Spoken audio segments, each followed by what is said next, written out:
this place is just drawing my family. So we moved up here, and it's been great. All right. Well, we're going to go ahead and get started. So if you guys would not mind bookmarking your conversations. And I want to do a quick welcome for a couple of minutes, and then I'll invite Kristi and Jennifer up. So thank y'all for being here and for coming to support. I think most of the people here are part of the Kristi and Jennifer fan club, if I'm not mistaken. And those of you who are not part of that fan club, you will be by the end of today, actually. So my name is Jonathan Chambers, and I get to work with an amazing team of folks with the Cherokee Office of Economic Development. And it's just a really incredible team of talented people that do all kinds of stuff, from product development, recruiting companies to Cherokee County, to growing and expanding existing companies, to talent development and workforce, to film, to entrepreneurship. And so we just covered the gamut, all for the sake of building and growing the economy of Cherokee County and creating jobs for the future generations that we have here. And so this is a big part for those of you who might be new to this. This is our big campaign that we just launched several months ago, and it's our new part of our new brand story called Cherokee by Choice. And so you'll notice the hashtag down here, as well as our newly designed website. I would encourage you to go check it out. There's a lot of really good information on what's going on in the county. But also, we're asking you guys to tell your story. A lot of you are in the room and live and work and maybe even play in Cherokee County on purpose. And we want to hear that story. Like, why did you make Cherokee your choice? Even for those of you who aren't from here, but you call this place home, we'd love to know that story. And so we're offering this hashtag, Cherokee by Choice. If you'll tell that story, you can snap a picture, you can write a testimonial. We'd love to hear it so that we can share it and join in that story with you.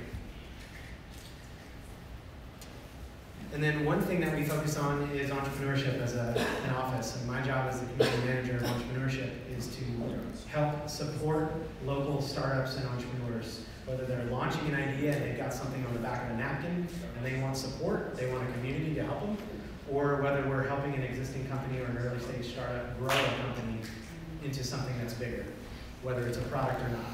We do that through a program called Fresh Start Cherokee, which is our educational program. And we do that through events like the one you're at now, the Lunch Circuit.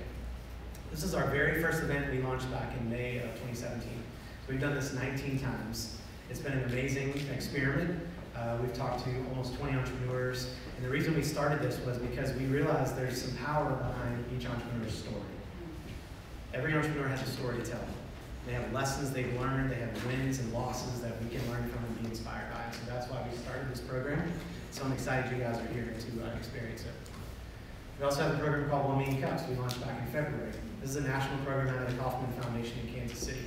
There's 150 plus chapters across the country, so you can just about go to every major city and find 5 or 6. The idea here is an early stage entrepreneur can basically take their company or their idea, find out a couple areas where they might be stuck, present that to a community of people like yourselves, and get valuable feedback. There's a couple in here that go to that program, and I feel like it's become almost a tight-knit community of people to really bounce your ideas and find out from the community how you can get unstuck. That's a free program, also comes with free coffee. Just saying.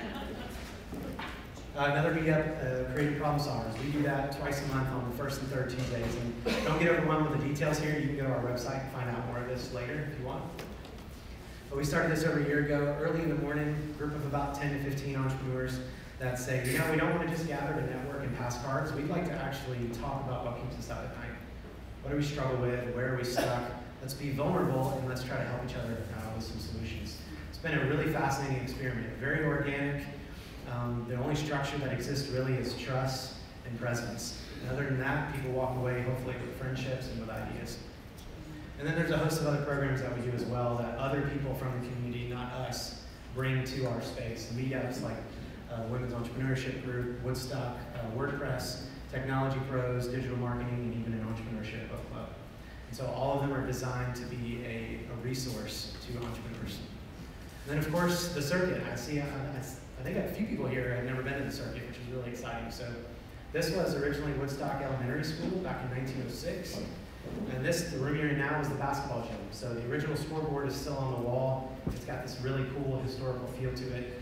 And we basically have updated it and brought it into the 21st century and made it a co-working space. So we partnered with Chattahoochee Tech, our office, and then the office of Woodstock to make this a space for students from Chat Tech as well as entrepreneurs to come and work. So you can go to our website and check out events, watch our video story, you can reserve a seat if you want to start working from the space, and you can meet some of our community members too. Our partners in the circuit here.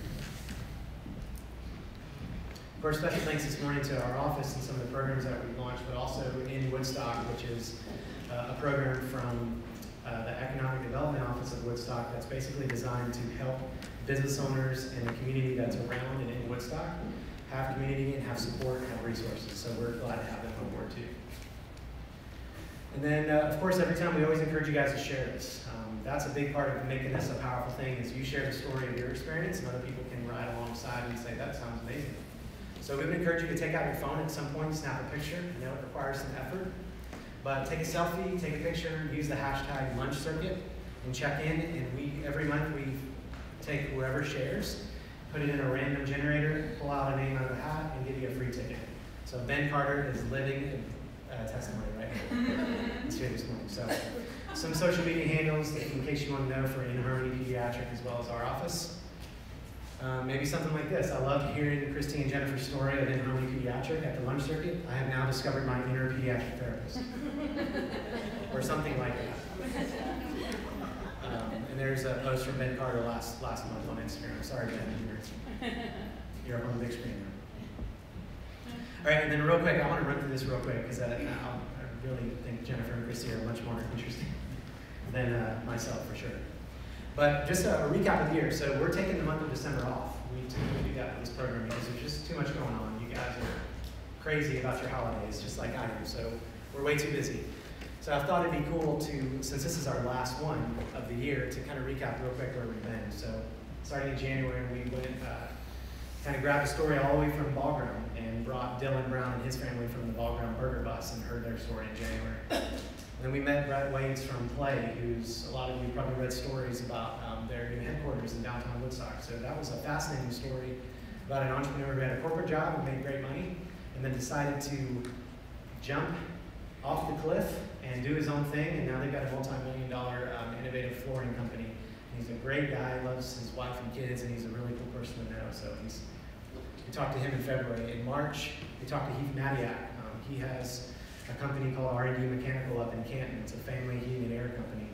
And they just launched the Madiak Foundation, which is a nonprofit that's designed to basically take skills like heating and air and electrical and I believe plumbing maybe, and some other things that we're probably leaving out, and using it as a way to educate the future generation into a career set of skills for their career. April, we talked to Brad Nix. A lot of you may know his name and his family from around here. They started Copper Coin and Crew back in the day. He now has Path and Post, and he's been an integral part of Reformation Brewery. In May, we talked to Jerry King, who has a history. He's ex-military. He's also been a part of police SWAT for 10 or 15 years. And he decided one day, you know what, I'm going to kind of dabble in photography. He jumped off the cliff into entrepreneurship, and now he's a highly sought-after photographer in Woodstock and in Metro Atlanta. We did a panel for the first time ever. We brought back some past presenters and let our audience decide who they wanted to hear from, and basically asked them all kinds of lightning questions about running a business. Fast forward to July, just a couple months ago, which feels like forever. We had Tom Cox, who started out in a job at Coca-Cola, bottom of the totem pole, and took a leap in the year 2000 and has been running full blast for 18 years, and now he's a highly sought after brand architect who designed our brands for the circuit as well. August, Ashley Holcomb, who's on our board, we heard his story of entrepreneurship and how he avoided college and decided instead to go the route of entrepreneurship. So fascinating story from him as well. And then finally, September and October, we got to hear from Lee Lusk, who has the Wheeler House up in Ball Ground. If you haven't seen that space, it's amazing. It's very beautiful. And then in October last month, we heard from David Leggett, who started his company with Michael Caldwell here in the circuit over a year ago, and they've now since grown into their own headquarters in downtown Woodstock. And so I wanted to show you all those because our entrepreneurs, they look very different. They have super amazing stories that are very unique, and there's lessons that we can learn from all of them, and we feel like those stories are powerful. And so, of course, fast forward to today. So these ladies here. It's been pretty interesting getting to know them over the last couple of weeks. When I pitched the idea, I was a little nervous about whether they would agree to come share their story, but I'm not sure why I was nervous, because I think they were probably more excited than I was. But I'm super excited to introduce Kristi, Estes, and Jennifer Puckett, the co-owners of Pediatric, In Harmony Pediatric Therapy. Would y'all welcome them?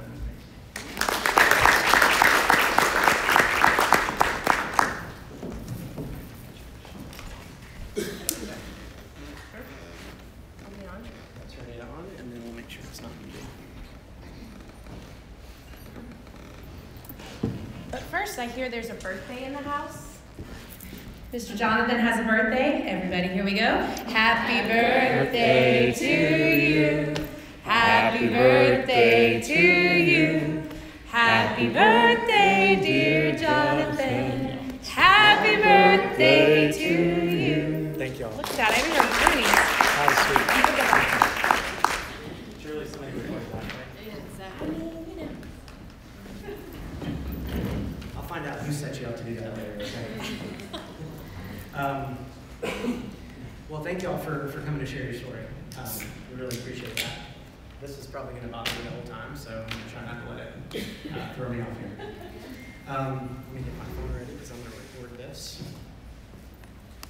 So what we've done in the last couple of months is we've liked to start off with a lightning round. And so we started that a few months ago, and we thought it was an interesting way to kind of break the ice, as well as make our speakers feel incredibly awkward and put on the spot. So it's pretty effective. But what's interesting is they haven't seen these questions ahead of time, so that makes it even more fun. Yeah. Let me grab my cheat sheet. You can share the mic, I'm going to do it. Okay, we're going to start with hopefully something that resonates with y'all, since I know both of you absolutely love hashtags. Just one. What I mean by both is Jennifer. All right, each of you sum up your personality in a hashtag. Do you know how fun I am?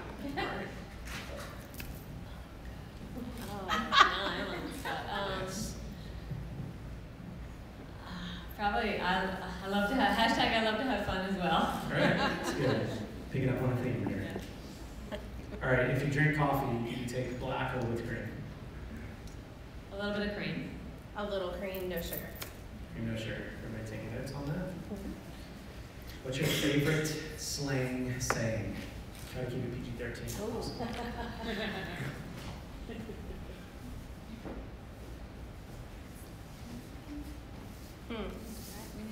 Get it. Up on this. Get it? Get it. Get it. Okay. How about that? Did you just make that up? No, I actually Get it done. say it, but I say other things usually along. Okay. And I always say, put that in my performance review. That's good. Nickname? Jen. Kristi, I don't really have anything. Really? Not like Chris, my K-Dog? brother calls me Chris, but Chris. yeah, sometimes my brother calls me Krusty, you know, whatever I get. Typical brother. Favorite comfort food? Ooh. Pizza. Cheese. Cheese. Cheese on anything. Really? Cheese. Any particular cheese? I like them all on bread. I'm so happy. Cheese on bread. Cheese on bread. Is there a cheese? Add a little sauce, and that's fine. It's pretty much what we ate. Yeah, right? there you go. Favorite Thanksgiving food, since that's coming up. Oh, we have a varying dressings. So I like dressing that's like, you know, crumbled up, like small. She does the whole stuffing thing.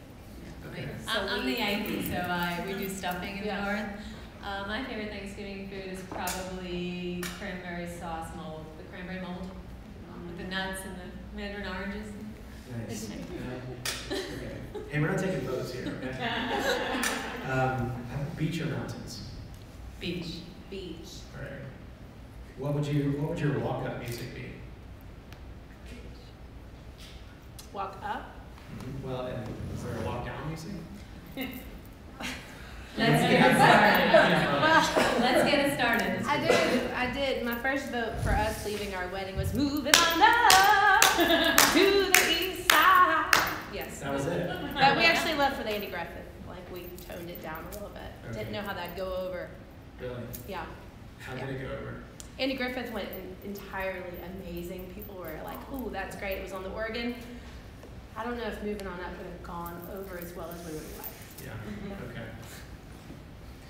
All right, and then more of a serious one, do you have a favorite woman leader?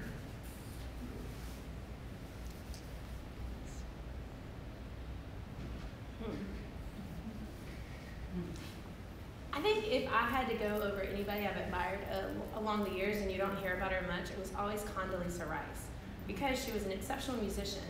She was very well spoken, well versed in everything, and handled herself always, I felt, very professional. Struggling on that one. It has to be a leader, someone. Well, I was interviewed a little bit ago about my favorite person in the Cherokee County area who's my mentor, and Dr. Allison Dorr, who is a child psychologist in Canton, neurobehavioral, is one of my idols. And she says to me, "Why am I your idol?" But she just has a way about her that I just admire. And so I told her she was my idol, and she doesn't understand why, but she should know that she's an amazing person. So I idolize her.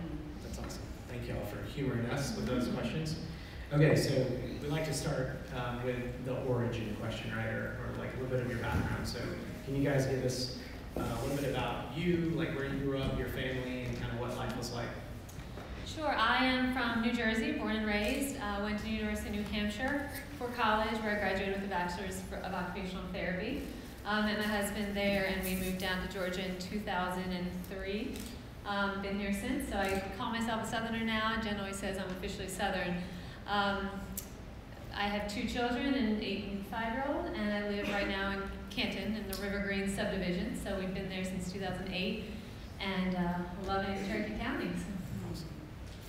I moved back to Cherokee County when I was 6 months old.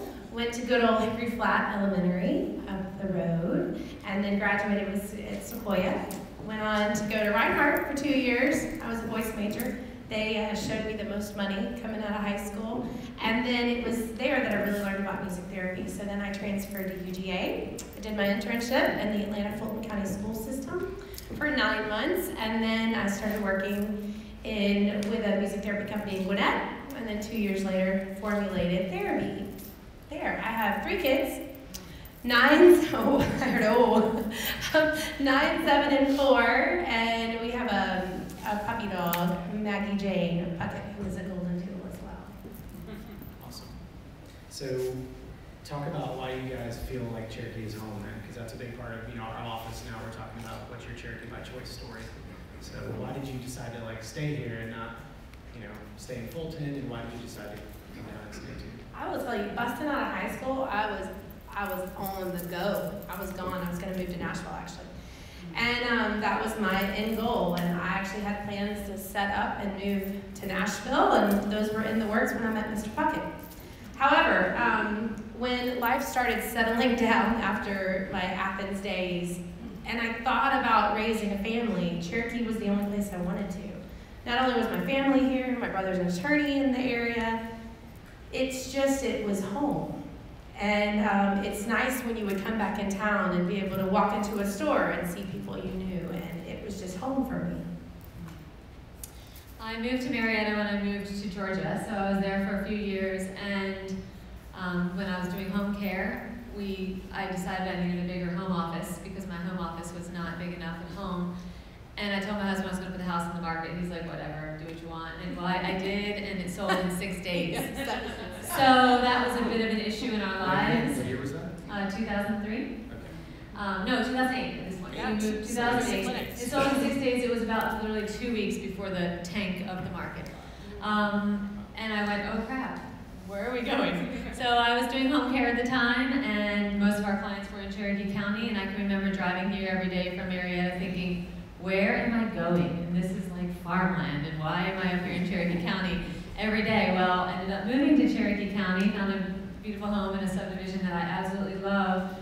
And now I think when my friends say we're so far, I'm like, we're not far. Like, Canton is so close. Now I feel like it's such a different place, but it is such a family-oriented county. The growth is amazing, and just kind of watching it go from 2008 till now. There's just so much more to do, and business is booming there, and so yeah, so I love being here. It's now my home. Good. So talk about a little bit about how you guys met, because that's curious. I'm curious about that, and then how that transitioned over the years to hey, we both have our own thing, let's do our two things together somehow? Definitely. So back in 2006, maybe, Jen and I worked together very closely with the Babies Can't Wait program. I had my own company at that point, a home-based company called Rising Stars Children's Therapy. Jen had her company called Therapy, and we would overlap a lot with kids, sharing different clients and being in meetings together, and we liked each other and thought she was #so fun. But so we just kind of got talking, and when my house went on the market and I knew I was moving, I called her. I said, why don't we open a clinic? Why are we driving 400 miles a week? Like, let's open a clinic. Two therapists having no clue what the heck we were doing. But a big beer at Viva Mexico. A big beer at Viva Mexico on exit 14. We said, let's do this. To this day, I don't know why anyone trusted us, why anyone believed in us, or how we even are where we are now. But we did it, and we threw out a lot of money and invested a lot of money and said, okay, let's see what happens. And here we are 10 years later, just celebrating our 10th birthday. So we opened In Harmony Pediatric Therapy, which is really just a building. We have no employees there, we have nothing, it is literally a building. And within the building is Rising Stars Children's Therapy, which is my company running OT, PT, and speech, and Therapy, which is her company running music therapy. And that's why we're still friends, because she runs her company one way, I run my company a very similar way, but we don't argue about it, because we don't share employees, we just share space. It has been phenomenal. Do you want to? So, I think it's fascinating because, first of all, I think probably there's some of the best companies are probably started over food and drinks or coffee or something. I've heard so many stories where people are like, yeah, I sketched it out on a napkin and looked at my dad or my buddy and he was like, let's do this. So, I think that's insane, first of all, and it takes guts. So when you made that decision, how did your husbands or families react, or what was?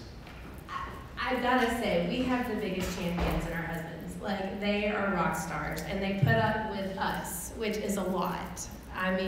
Yes, for those of us those of you that know me, it can be a lot. And when we met together and we decided, hey, we're gonna form a company and we're gonna do so, and then it all happened very fast. In April, we are walking through the build out of our first clinic, and I looked at Kristi and I said, is that a good place for the nursery? And she goes, oh yeah, I'm pregnant too. So in the meantime, we've also had 5 children over the years too, and I think we found support in each other through that, and our husbands are friends. We actually live in the same neighborhood as well. Our kids are friends, our dogs are friends. That's another story. But so I think we found a lot of support in each other, and we both come from very supportive families that cheered us along and said, hey, go for it too. But our husbands literally helped us a lot with the, changing the air filters in the clinic, doing things like that. We're constantly calling them about something. And, or we need to have meetings. And when we were first forming our business, we were having meetings every single night. From as soon as we would quit treating, we would treat, 6 to 8 kids a day, and those are our visits. We would go grab dinner or something, and we would literally meet every night until 11 and 12. Through morning sickness times at night, through all of that, we were meeting, and our husbands didn't see us a lot during that, and they still championed us along the way. That's awesome. That's important, right? To have that support system. What about, were there any voices of resistance at the time from outside or from leadership or anything? I don't remember any, no. In 2008, when we opened our first clinic, the market started just downward spiraling. And so we were able to hold on, through that. And so, we had some things we had to overcome, but I remember people just being so thankful. We kind of had a rapport as therapists.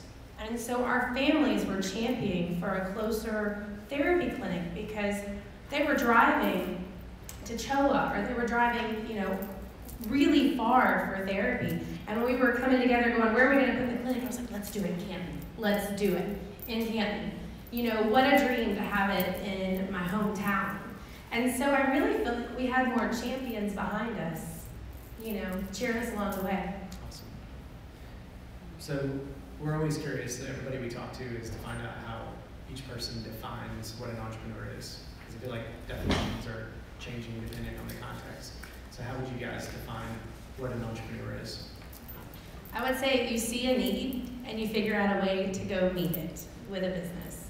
I saw a need for music therapy in this area and pediatric therapy as a whole, and so it was, how are we going to do this to meet it? I also see the support piece of your staff. We can't do this without our team, and Jen and I don't treat much anymore. Our staff, and my idea of a successful entrepreneur is someone who can treat their staff with the utmost respect that they would want to be treated. We have all women. We have 27 women in our, maybe even 28 women in our office every single day. And everyone gets along. Like, it is the most amazing thing, and I think an entrepreneur is someone who can take 28 personalities and look at the best in everyone and figure out how that person can, what that person can do for your business and how that person can flourish. That's good. I'm curious to know, because, when we interact with a lot of entrepreneurs out of this space or in other programs that we do, there's also a lot of myths out there about entrepreneurship. So, no offense to the magazines, because I read half of them and love them, like Inc. and Fast Company and Entrepreneur. But a lot of times, on the cover or some of the articles, they kind of glorify a certain type of entrepreneur, right? The billionaire, or the person who was an overnight success, or to truly be an amazing entrepreneur, you've got to hustle so hard that you get 1 hour of sleep and you don't see your family for 10 years. I feel like there's a lot of extremes that might be more myths than reality. Can you guys speak to maybe one myth that you may have believed starting out over the last several years, and then you realized it wasn't actually true? I think the biggest myth that took me the longest to overcome is that I have to know everything about my business. I think that an entrepreneur, I have read more about how a successful entrepreneur is actually someone who doesn't know everything about their business. And that you allow other people to take the responsibility and to trust them to get the work done that you've assigned them to do. That was probably the biggest myth to me, is that I guess maybe thought myth, is that I had to do everything and I had to know everything. So letting go of that control has been probably the biggest success story for me. Yeah, and I think to piggyback on that, that it's easy. They don't teach you in music therapy classes how to run a business. So a lot of that you figure out as you go, and you search. And we're great, we bounce ideas off each other hourly, if not by the minute sometimes. But we have to figure it out as we go. And every day is not rainbows and sunshine. But our core of what we want for our patients still is. And so for us, we are therapists that run the business, so that gives us a different perspective for the business. But it's also, we have reinvested financially in 3 clinics. This is our final, now we've purchased. But that is also one of the things, somebody looks at, oh, you're a business owner, you must be loaded. Well, look at what you've reinvested in, and it's totally worth it. But we keep reinvesting in the business as well. And I failed to mention this at the beginning, and this is just the way my brain works, but for those of you who are new to the program, we'll do 20 to 30 minutes of this, and then we turn it over to you guys for Q&A. So for anybody who didn't know that, deep breath. So sorry about that, I should have made it clear. Okay, work-life balance. I want to talk about that, because I know that's, you guys are 10 years in now. You've got 2 or 3 kids, there's a lot going on, your husband's work. I'm sure you guys do more than just work and eat meals. You probably have other activities for kids and school and stuff like that. So talk about this work-life balance, and I know that there's voices on either side. Like, I hear this almost every day. Some people are like, work-life balance is a myth, it doesn't exist. And then other people are like, no, you don't understand. There is a balance, and it's just different for every person. So speak to that. Work-life balance is probably one of my most challenging things that I'm overcoming. I work a lot, and then I go home and work a lot, and I answer phone calls and answer emails all day, and I have realized probably in the last year and a half that I can't do this anymore. So I shut my computer off when I get home. I now get my kids off the bus 4 days a week, which is huge. I told my staff that I'm no longer going to be here after 2:30 in the day, and that to me is extremely guilt-ridden. It makes me extremely guilt-ridden, and I think, oh, they're probably all talking about me and saying that I'm a slacker and that why do I have to be here till 6 if she's not here till 6. That has been a huge thing that toys with my, I had the mom guilt and the owner guilt. So, but I decided to let it go, and truth be told, I'm a happier person, and my kids seem happier, and I'm able to be there and running them around town. Work-life balance is probably the hardest thing, and I do put them to bed and open my computer right away and get stuff done. That's not a lie. I try to watch Ozark, and I half the time don't know what's going on because I'm trying to do emails and asking my husband, wait, who is that person again? He's like, put your computer down and watch the show. But yeah, I don't do a lot. I don't watch a lot of TV because usually when the kids are in bed, I'm working at night, so which I don't like, but that's okay. Yeah, I think it's a constant battle. I think from the get-go, I was working nonstop. And over time, I've restructured the way I hire and the way my therapist job roles are, so they each have specific roles within their music therapist, but one may also be the family advocate. One may be over interns. One is over programs and groups, and so that helps. My biller, Sybil, who's over here, that is a huge aspect because we love the therapy side. We love to treat and work with families. Well, you also have to bill, and you have to get your money from them, and that is not always easy for whatever the issue that might be and come up. And so thankfully, I don't have to deal with those issues as much now, but I think we've created a good culture at the clinic where I used to answer every intern email. I used to answer every volunteer email. Now I just hit forward. But yes, I tend to overextend myself just a little bit, also in the community. And I tend to be, running crazy with my 3 kids and my dog. But my husband, he's a teacher as well, and somehow we make it work. I think a huge amount of that goes back to our staff. I think we have a great culture, and I think everybody's in it to win it together. And we genuinely care about our staff as much as we care about our patients, and they help us through this. Sure, maternity leaves, there's no maternity leave if you're a business owner. I remember answering emails in the hospital bed, trying to, but some things build up if you don't get to them. But I think I'm finding a place where I can shut the computer and be like, all right, kids, let's do this. That's good. I feel like there's a lot there to unpack. Yeah, well, yes. Yeah, because there's quite a few people too that we interact with in this space that, they have a 9-to-5 job or they're an entrepreneur, and then they also have a 5 to 9 side hustle.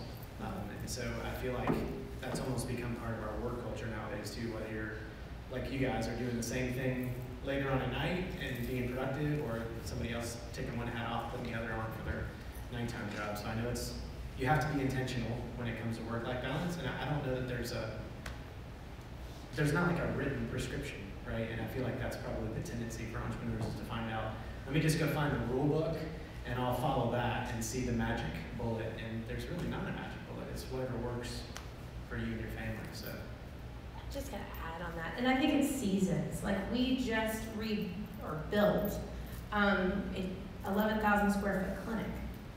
Work during that season was incessant and insane.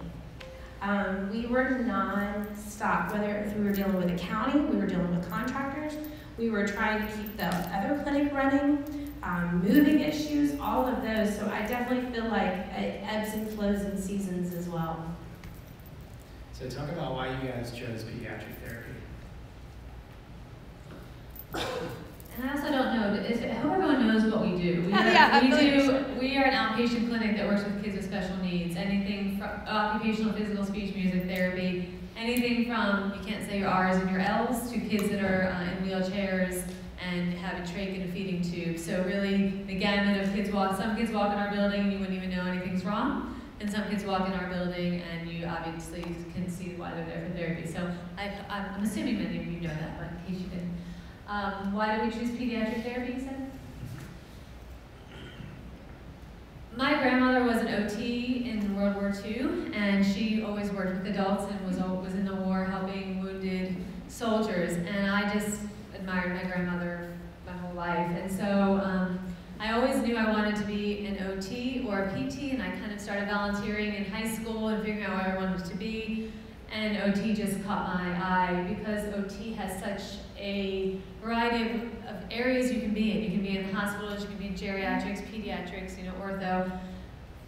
And I just have always loved kids. I just always loved babysat. I was that kid that babysat, helped at summer camps. I was one of those. It was always a go-getter around children. So pediatrics is just what led me. Having my own 2 children now, sometimes, and I always hear some of my female therapists say, gosh, to treat all these kids all day and go home to your own kids is difficult. And I respect that because it can be difficult, but the kids that we work with bring us such joy, and even the ones that are difficult, there's always joy in their eyes, and they just have fun. No one curses us out when they come to the, maybe sometimes. Jen and I got spit on and cursed out a few months ago, but Can we dig into that? But every child that comes to our office comes and loves it, and they leave not really knowing that they're working, and that to me is amazing. And so, yeah, to recap music therapy, we use music to work on non-musical goals. So music, if we're working on walking, then we're working on rhythmic training. If we're working on language, we're tapping into the left side, using the right side of the body. We're using cylindrical objects to meet at midline sticks. We use lots of different ways to make it fun so they don't realize that they're working. So for me, I was in high school and I had a friend with cancer. And he did pass away, and it sucked and it was terrible. But the one thing that brought him pain relief was music. And there was a music therapist at CHOA at the time, and I didn't really know much about it. I was doing voice. And I just got into this major, and I was like, this is the most self-loving major, voice majors, no offense. But they just really love to hear themselves sing. And so I was searching for something more, and we had a music therapist come and speak. And I knew right then and there, I had to transfer, I had to do this, and I had to follow. Pediatrics is my wheelhouse, 0 to 3, that's my jam. I love child development, but dealing with my grandmother, one had Alzheimer's and one just recently passed with dementia. I lost them both this year. And that's when therapy started getting more into adults as well, with Alzheimer's and dementia and Parkinson's. We had kind of touched in those, and now we work in a lot of adult facilities as well, because it was the only time she knew my name. And so when she would get music therapy, and she would be able to say Jennifer, and she knew me. She knew me. So I got to see those connections. So that's how it all started. That's awesome. So speaking of culture, you guys mentioned that a few minutes ago. 10 years, 27, 28 people. That's a lot. How do you keep your culture intact while you A, grow like you're growing, and then B, you bring on so many people that are different? So like, is there a value system, or how have you guys figured that out, navigated the culture? I would say we are a lot of fun, first of all. And we do things that are fun. And we do social outings, and you will see us trying to find out about our therapists' lives, what's happening. We care. We genuinely care. We're not doing it so you like being at work. We care.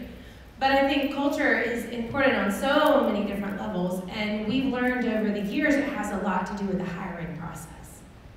And so, we bring other therapists in when we're interviewing therapists as well, but there are certain characteristics that we look for that are going to work well. And in general, we hit those characteristics in an interview, and then we know they're going to work well within our clinic setting. I think that one of the things that I do now is I work from home in the mornings till about 10 in the morning, or I come to, go to coffee shops, or I should come to the circuit more often. And then I go to work and I don't work. I make sure everyone's okay. I check in everyone's offices. I walk into the gyms, check on the therapist. I walk around and I call myself that my job is schmoozing.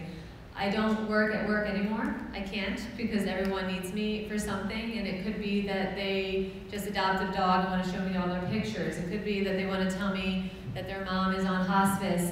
We just lost, one of our therapists just lost her 57-year-old mother last Wednesday. So she would come in and just cry in my office. So for me, working is not working anymore. I get nothing done. I can have a to-do list of one thing, and I come home with that on my to-do list. That has been probably my biggest strength as a boss, is that like Jen said, we truly care. I spend more time in the office talking to my therapist and checking in on people and eating chocolate and bringing chocolate to people than I do working. So that's probably a value as to why people know we care. Paige is my biller, Sybil is Jen's biller, and our two staff members that are here supporting us, and I actually hope that they could say the same about us, that we care. Gosh, talk about, when I talked to you a couple weeks ago, you shared a story that I thought was pretty cool, that has to do with an entrepreneur like struggling to find their identity.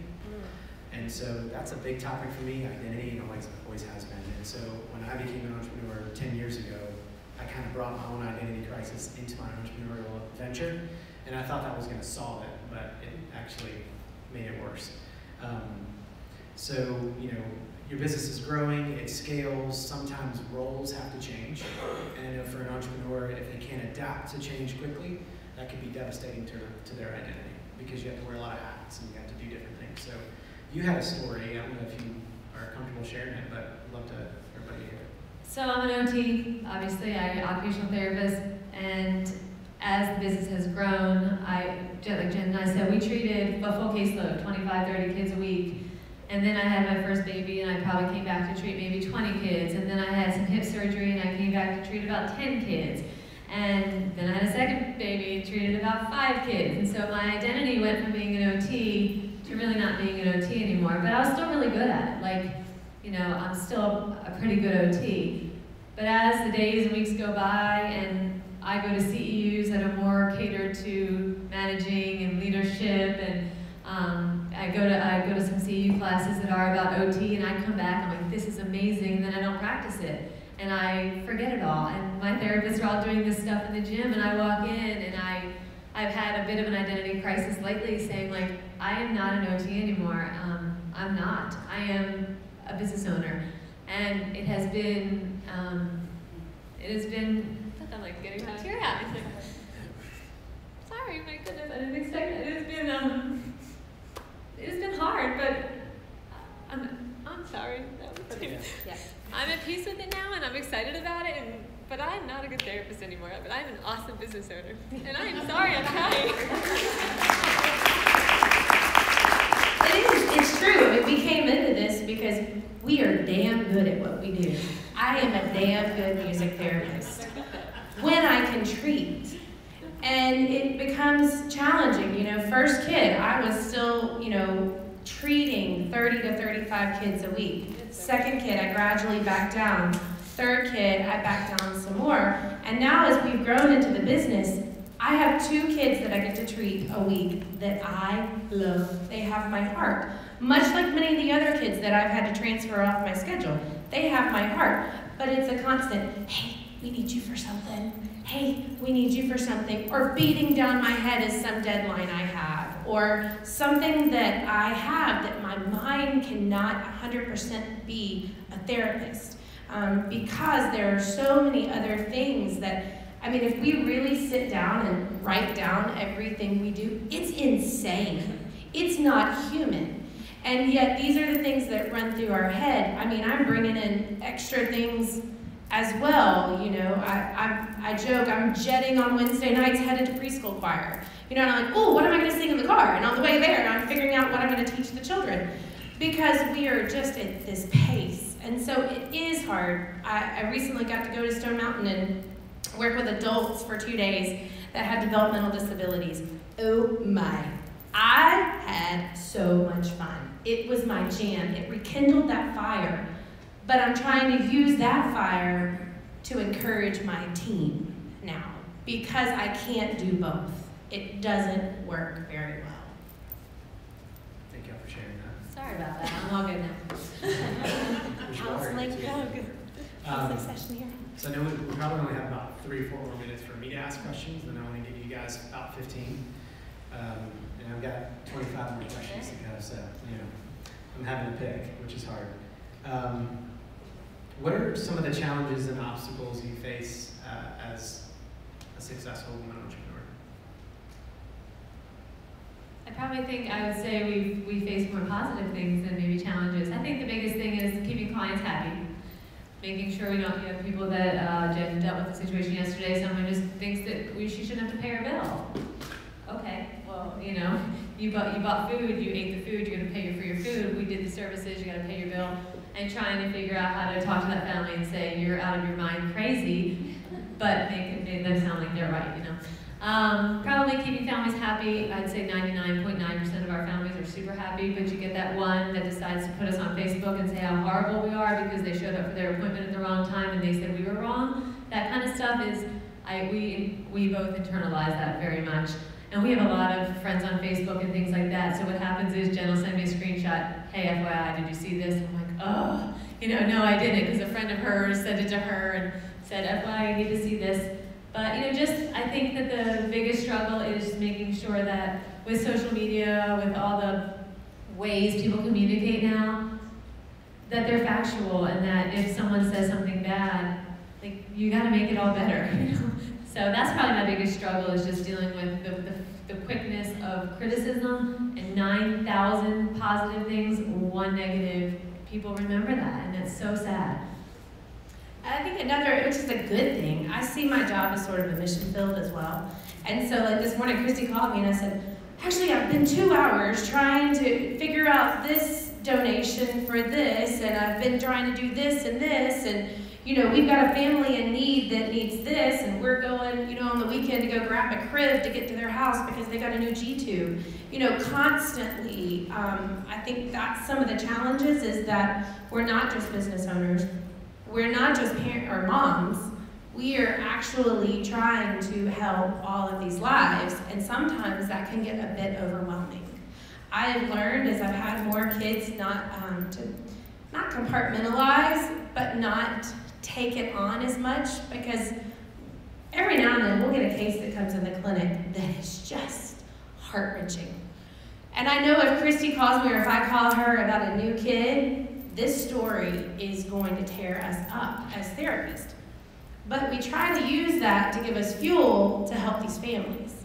Because if you're a mama, dads, whomever, you get a new diagnosis for your child, your world goes into a tailspin. And you're seeking out all kinds of help. And so for us, it's the struggle of how much can we help sometimes as well. So last question for me. Is this where you really see our true personalities? Gosh, no pressure.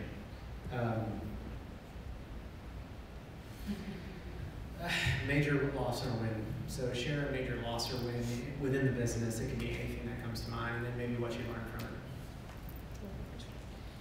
About 4 years ago maybe, no, about 4 years into my business, about 6 years ago, I would pay people hourly. I would pay people salary. So you'd come in 8 o'clock in the morning, you'd leave at 6, and you would get paid 8 to 6, and you'd be great. Well, not everyone is as hard of a worker as others when they just get paid to sit around. So I would just pay people, and people would have cancellations, and they'd be like, oh yeah, I'm just gonna sit here and surf Facebook. I mean, Facebook was around then, but yeah, I guess so. Surf Facebook, and I'd say, guys, why is no one treating? Oh, we had cancellations. Well, did anyone call clients to come in? Like, you're getting paid. Oh yeah, no, whatever. Well, my business went like this. And I kept telling my husband, no, next month's gonna get better. It's gonna get better. So 10 years has not been 10 years of greatness. It was tanking, and I kept saying. And we paid differently then. Yeah, so I think I paid salary. Yeah, it was hourly. And I just said, I can't do it anymore. I'm gonna have to close my doors if I don't make a change. So I went to executive coaching for about a year because I don't like conflict and I don't like people to not like me. And I ended up changing all my therapists from salary to hourly. So they only got paid when they were treated well. I said, my dad passed away 8 years ago. I said, this is the second hardest thing since my dad passed away I've ever gone through. Every one of my therapists cursed me out, told me I was the worst person in the world, that I was never going to have a business, that I could go to hell, that I'm affecting their business, and they cursed me out in the nicest way, the most passive-aggressive way possible, and they're all still with me today. Because I knew they were angry. One therapist went from making $80,000 a year to $36,000 a year because she just said that she was just really old and couldn't really work. She's not with me anymore, but just really old and couldn't work that many kids, but she wanted to get paid that much money. So anyway, I made that change. My business went from tanking to moving up very quickly. None of my therapists left. And one of my therapists came to me, about 2 or 3 of them came to me over the last 2 years and said, Kristi, I just want to tell you something. What you did actually made us better people because now we have flexible work hours. We come and go as we please. You gave us autonomy in our schedule, and I understood why you had to do it. And thank you for allowing us to stay after what we said about you. So anyway, hardest thing I've ever done and the best thing I could have ever done, and now life is a lot different. Yeah, definitely, because we also let our therapists work when they want to work for the most part. Now, we may have a need that's afternoons, and we may have to hire for that, but our therapists get to make their own hours. I'm not controlling when they work. But I had a situation when I was pregnant with my first, and I was on maternity leave, and trying to have maternity leave, using that loosely. And I had a therapist that told me she was going to work somewhere else, but she was actually formulating her own music therapy company. And did that when I was on leave. And so I came back and I had hired a therapist to take her kids because she told me she was going to work somewhere else. And she actually started a non-therapy place. Yeah, a non-therapy place. And she actually started her own music therapy business with our patients. Well, there's a little something with a contract there. And that was really hard because I'm a new mom, trying to still run all my other. I had hired a job, or I'd hired a therapist to take all of our kids because I thought she was going to work somewhere else. She said she was getting out of music therapy. And God blessed that situation because he filled my new therapist schedule within 2 weeks. And that's a hard, music therapy. You sometimes gotta work for new patients and figure that out. And it was still a hard thing. It ate me up for a while. And finally, I learned to release that. It's like the monkey in the tree. If you're holding on to the banana, you can't let go. And so finally learned to let go. And now it's funny, things that used to would have eaten us alive now. Because I think if you've had so many things come your way, you just kind of learn, oh, okay, this is actually a major situation. So we know if we call about a work situation, we're not just calling about, life in our daily talks. If we call about a work situation, then we're trying to seek guidance on it. Because if it's bothering us to that level after all of these years, it's probably something we need to counsel about. So I want to turn it over to you guys. Like we normally do, I'm gonna go out on a limb and try something different real quick. Everybody pull out their phone. If you have a smartphone, pull out your phone. Go to the website slido.com. And yes. And then when you get to the website, enter a code in the middle of the website, #lunchcircuit. And this basically allows you to ask a question either in the app, and then while everybody else is asking questions, you can vote up questions that you like, and maybe I'll ask that, or you can, if you want to be anonymous, that's kind of what it's for too. I know some people just don't like asking questions out loud. You can be anonymous and do it that way, and we can pick 1 or 2 toward the end and ask it. So we're getting text out of it here at the lunch circuit. We're going to just try it. So if you don't want to use it and you're happy to ask it out loud, that's fine too. So slido.com and lunch circuit. You guys we're just taking it up a notch here, right? All right, we're ready. Okay, so while y'all are doing that, let's go ahead and turn it over to whoever wants to ask these ladies a question. Question. So I'm an introvert, and I spend a lot of time in community around people, and I find that drain, just naturally, that's draining for me. And I imagine dealing with children, and there are sometimes emotional issues that can be draining for you. When I go home, I really struggle to make that transition to have energy available for my child. And I can't even imagine it's so much more for you guys. How do you handle protecting that energy that's for them versus what you spend during the day? I think sometimes it's a struggle. I'm gonna be honest. There are times when I get an email and I'm like, all right, kids, go do something. Mom's got to return this. But if you don't return it then. But there was one time, actually this kiddo now is in his doctorate at Georgia Tech, and he is now 19 years old. Yeah, do that math. He's literally a freaking genius. And I went through a whole session of him screaming about not playing a measure. And this was actually, we were doing piano at the time. And well, you will play the measure before we move on. And this went on, and he screamed. I stayed an extra 30 minutes while he screamed. That is the first time I rode home in silence. But typically, I'll use music for myself. Like my husband always laughs, I play chill music. Like I need something to bring me down because I feel like I'm amped up all day. And if you walk in our office, it's not a bad thing that you're amped up. It's just constant. Oh, and then you're and it's just constant all day. So, music and wine. I do find, like I said, with my new schedule, it's been a little bit easier to wind down because I leave work a little bit earlier. But it is hard, and my therapists do talk to me a lot about it. Hey, I may not be able to work 8 to 6 after they have a baby, or after they have a child and the child's about 1, they go, yeah, I may need to cut my hours because I can't be here all day and then give my child anything or my husband anything at home. I got nothing in me. And I respect that because I've been there. So we try to balance our therapist needs with their own family life, and then with us, we're not facing kids all day, but we are facing the smile all the time and the energy and all. So it is draining, and I don't sleep a lot, so it's just my nature. Pull out my turkey with a gobble, gobble, gobble, and a wobble, wobble, wobble twice in the hallway today, in case anybody saw it. I mean, you just gotta keep it live. Keep it live. You guys are doing great, by the way. on the technology, it's fascinating. There's already. Got some questions. I do, but I'll wait a few minutes. Anybody else want to ask one live?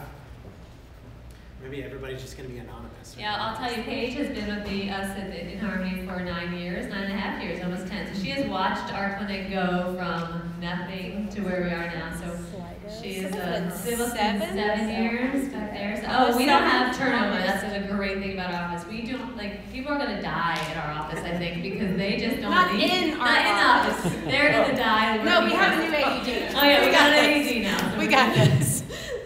There is a nice grass plot behind their building. Yeah. So That could be. I mean, I love it. I keep saying to one of my therapists, I don't want you to retire, but are you going to retire anytime soon? You're almost 70. She's like, no, I love it. I'm like, okay, hey, we like you here. That's awesome. Yes, ma'am. Question back here? I was going to say, what are your plans for the future? Next year, retirement, for sure. We keep talking about starting a foundation. If anyone wants to help us with the foundation, that's something Jen and I just don't have enough time for. But we also we don't know enough people with a lot of money to be able to support the foundation right now. We know a lot of people, but we're not good at asking people for money. We keep talking about a foundation for helping kids who can't get the therapy they need wheelchairs, need communication devices, need camps, summer camps and all. You have the money that you're at? Yeah. Awesome. The money? I have a special needs nephew. Okay. I totally understand. Perfect. So there's not a lot out there. And then the other thing is the older kid population. Just tapping in. You hit 15 and there's not a lot. There's really not a lot at all in this area for kids who need job skills training and VOTEC training and just older kid services. Maybe these kids that can't get a job in a normal workplace but are capable of a lot. So just trying to figure out, or they're severely autistic and they're not capable of as much as maybe their parent had hoped for, but they can't really live with their parent, and their parent can't take care of them because they have a full-time job too. That kind of stuff. So. I got a quick question. Jennifer, I think earlier you said that you had your business and Kristi, you have your business. How does that work with shared facilities and shared costs and all that kind of stuff? Or is it under one umbrella? We're amazing. So when somebody comes to pay, it's funny, you come in Harmony. We do share some office staff, receptionists and some things like that, but we reconcile out supplies. We reconcile out like phone, we both do the phone, so we split the phone. But we reconcile it out to usage. So we'll do like client counts and, kind of keep up like a rough estimate of how much we owe towards the hand sanitizers, and all the supplies we buy, or how much we each, give in to our office manager, that's up front and things like that. So we reconcile it. When a family comes to pay for services, we'll say, what's service? They'll say music therapy. Therapy gets swiped on the same credit card. If they say OT gets swiped. So the parents don't really realize that much unless they're at home. And therapy actually serves families, and we serve schools and organizations outside of the physical clinic. And so those families tend to know therapy more than if you come to the clinic, you just pay for music therapy, swipe. And it's done that way. And is that fairly typical in your industry, or why not at all. practice? Not at all, but it works. We have been not only friends but business partners, for 10 years, not had one argument. That's crazy. Yeah, so it works. But we'll look at things and we'll be like, or I may sponsor something for something and be like, I didn't even ask you about it, it's fine. Or Kristi may be like, hey, do you want to do this? And I'm like, nope, too much going on right now, we have too many irons in the fire this month, and we're trying to catch our breath, so no, and she may go ahead and do it. It's just kind of works. But we have contracts. We have formal agreements that are signed. We split our rent by literally the square footage that we use. And the hallways are split by quarters. Yeah. Anybody else? Questions? We split our alcohol even. You know how bad I am. On the beer that you started the business with, was it like 2 straws, or was it? It was no, we both needed big ones. It was Dos Equis. We did get extra lime. We might have split some extra limes. That's what it was the acidity of the lime. Cheers. Here's another question from the app. Quite a bit of questions about plans for the future, which I didn't get to. So what are your plans for the future? Can you reveal anything? My heart is really starting to really push down on the foundation thing. We've talked about this for years. There is so much need. If I had the funding myself, I would be the most kicking philanthropist you would see. Because we see the needs every single day. And we don't only serve Cherokee County. We have patients coming from Pickens, Fulton, Cobb, Gwinnett, we have patients driving from LJ each week. So we see the need. I feel like if we could just get a foundation formed, the sky's the limit for what we could do with it at this point. Okay. We're taking volunteers. Yep, anybody? Hey, we're really fun. Somebody asked, do you do auditory processing therapy? Yes. Yeah, so our speech therapists are all trained in auditory processing. We have several, and music therapy too, several programs that work directly with children with auditory processing. So it is a specialized kind of area. All right, another question is, what are your goals and how hard do you hold yourself to them? I think one of my goals is to do an adult day program. In this county, when you graduate at 21, where do you go? Also, if you don't like the county program, if you don't think it's best for your child, where do you go? Well, I really want to help that situation. So it's something that literally, I think of ideas all the time to make it better. I have a program developed, and I keep adding to my program called Harmony Buddies. I keep adding to it. when I get new ideas. I have 2 new interns right now, and we didn't really touch on internships, but we have interns that come with us. We're actually starting our 20th and 21st in January for music therapy. We have speech ones that come in. They're here for 6 months, and they're from universities all over.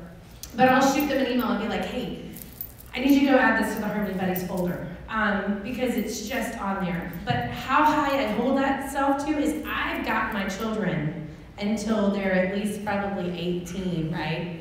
And so I am going to make sure I'm at every play that I can possibly be at, which Kristi's missing one today. I begged my teacher's son to move his to Monday, which she did. Thank you, Carpenter Shop. But I give myself leniency there because I think there's sometimes only so much you can do in a given time. And I don't think have really taken a breath from opening this new clinic, which was, purchasing 4.2 acres, getting it rezoned. There was tequila for that too. Adding on to it, building out that facility. I don't know, I think it's hard for us to take a breath and ever say, look, we're here. That's good. I was just going to say I'm at the point in my life where I set very attainable goals, and that may be something as like, I just delivered 40 pies yesterday, and Monday, Paige gratefully helped me. We delivered 40 pies from the pie bar. They were amazing to pediatricians' offices, and I've been having this on my to-do list for 6 months. So simple things like I just need to check that off to thank pediatricians. So I'm trying to set attainable goals for myself right now because we just did a huge move, and I just want everything to kind of simmer down for a little before I can jump into the next thing. That's good. Well, I know we're pretty much out of time, so if you guys have more questions offline, or I think they have maybe a couple minutes to stay afterwards if you want to talk to them. There's obviously 1,000 more questions I could have asked about internships and marketing strategy, and we just ran out of time. So thank you all so much for your time. Thank you all for having us and for listening.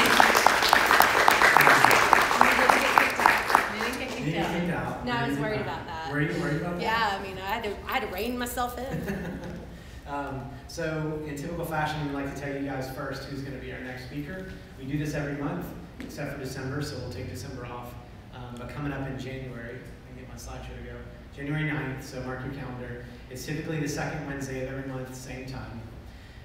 We usually follow up with an email, probably the next day or two, that will kind of recap today with the ladies and then give you a survey. Please fill out that survey. It'll take you like 2 minutes, but we use that information in the survey to kind of inform how we make this program better in the future. Like, do we need to extend it by 30 minutes to get more questions, or what do we need to do? We love that feedback from you guys. So anyway, January 9th, we're excited to feature Dee Dee Lee. She's an entrepreneur from Woodstock. She's got a really cool story of when she moved here as a kid from China, and her parents are, I think, dual citizens here, and she is a serial entrepreneur. She's an amazing lady, super involved in Rotary. She is the founder of Skyline Properties, which is a commercial real estate company, mortgage company here. But on the side, here's an example of an entrepreneur with a side hustle. She has a mobile app startup.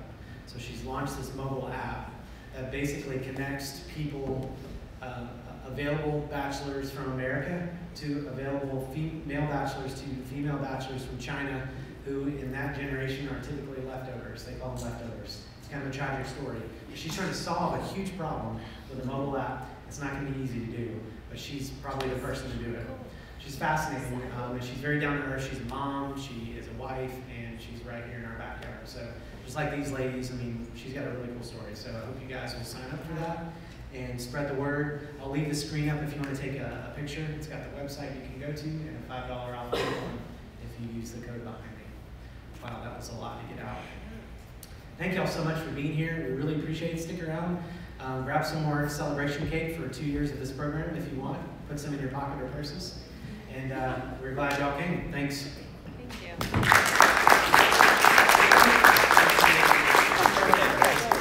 Hey, we have to do that. I'm lucky I didn't bring my guitar in once I heard. That's an argument for more time. All singers. Did you really have it in the car? I have my baby talking about it. Then it was nice to meet you. Thank you. Heads up on the I didn't have. I try to obey. Maybe I'll come to one of your meetups. I love that. We are finished for the year, but we start back up. We're on the first and third Wednesdays, so right after 1 million cups, we're here to serve. So my first one that I went to was the one last week, right? Me too. Okay. For the WordPress one? That was your Surrounding. No, that was my first 1 million cup. Oh.